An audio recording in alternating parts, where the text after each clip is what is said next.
यह कहानी एक छोटे गांव श्यामपुर की है, जहां मिट्टी की खुशबू में इंसानियत बसती है। श्यामपुर गांव में हर सुबह पक्षियों की चहचहाहट और बैलों की घंटियों की आवाज के साथ होती थी।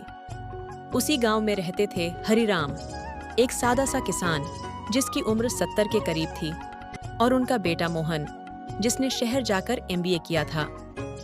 हरिराम खेत से आते हुए, ये मिट्टी ही तो सब कुछ है, पेट भरती है, खेत देती है, और जब कोई नहीं होता तो यही हमें अपने में समा लेती है। मोहन को गांव के हालात पुराने लगते। उसका सपना था कि वह खेत बेचकर शहर में एक बड़ी कंपनी खोले। एक दिन मोहन ने अपने पिता से बोला, बाबा, हम क्यों पीछे रह जाए? जमीन बेचकर शहर में निवेश करेंगे, हम भी तो तरक्की कर सकते हैं। बेटा, तरक्की जरूरी है, पर जड़ काट दोगे तो पेड़ गिर जाएगा। जरा सोच, जिनकी रोटी आज तू तोड़ता है वो खेतों से ही आती है। मोहन को ये बातें पुरानी सोच लगती थीं। उसका दिल शहर की रफ्तार में धड़कता था, और वो अपने पिता की माटी में उलझे जज्बातों को समझ नहीं पा रहा था।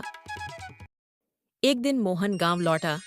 साथ लाया एक चमचमाती कार से उतरता आदमी, विकास रियल्टी कंपनी का प्रतिनिधि।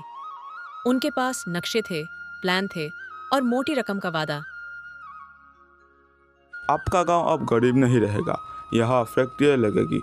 आप लोगों को 40 लाख रुपया प्रति बीघा मिलेगा, सिर्फ दस्तखत की देर है।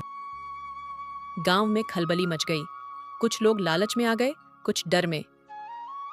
मोहन ने पिता को मनाने की कोशिश की। तू अगर अपनी माँ की कसम देकर कहे कि ये सौदा सही है तो मैं जमीन लिख दूंगा। बाबा, ये सौदा हमारे भविष्य के लिए है। अब जमाना बदल गया है। हरिराम चुप रहे। कुछ ही दिन बाद धोखे से मोहन ने दस्तावेजों पर पिता का अंगूठा लगवा लिया। धीरे धीरे खेतों पर बुलडोजर गरजने लगे। मिट्टी की महक अब मशीनों के शोर में खोने लगी। शहर में मोहन का ऑफिस तो खुला, लेकिन व्यापार में घाटा होने लगा। उधर गांव में लगी फैक्ट्री से जहर फैलने लगा। हवा बदबूदार हो गई, नदियां काली होने लगीं। हरिराम की तबीयत बिगड़ने लगी। डॉक्टर ने मोहन से बोला, इनके फेफड़े अब ज़्यादा काम नहीं कर रहे, इन्हें साफ हवा चाहिए। पर अब गांव में भी वो नहीं रही। मोहन के दिल पर जैसे किसी ने पत्थर रख दिया। उसे पिता की आंखों में दिखती नजरों ने झकझोर दिया। बाबा, मैंने आपकी ज़मीन बेचकर बहुत बड़ी भूल की। मैं बहुत शर्मिंदा हूँ। बेटा, इंसान गलती करता है, लेकिन सच्चा वही है जो उसे मान ले।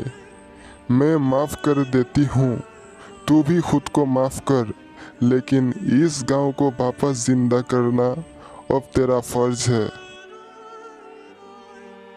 मोहन ने शहर की सारी चीजें छोड़ दी। अदालत में केस लड़ा, फैक्ट्री बंद करवाई, गांव की बची जमीन पर खुद पेड़ लगाए, जैविक खेती शुरू की। पहले लोग हंसे, लेकिन धीरे धीरे खेतों में हरियाली लौटने लगी। पानी साफ होने लगा। हवा में फिर मिट्टी की सौंधी खुशबू आने लगी। गांव के बच्चे खेतों में खेलते दिखने लगे। हरिराम की तबीयत भी सुधरने लगी। अब लग रहा है कि ये मिट्टी फिर से जिंदा हो रही है। बाबा, अब मैंने समझा कि असली समृद्धि सिर्फ रुपयों में नहीं, इस माटी की महक में है। गांव फिर से हरा भरा हो गया। मोहन ने माटी स्कूल खोला, जहां बच्चों को कृषि, प्रकृति और जीवन के मूल्यों की शिक्षा दी जाती।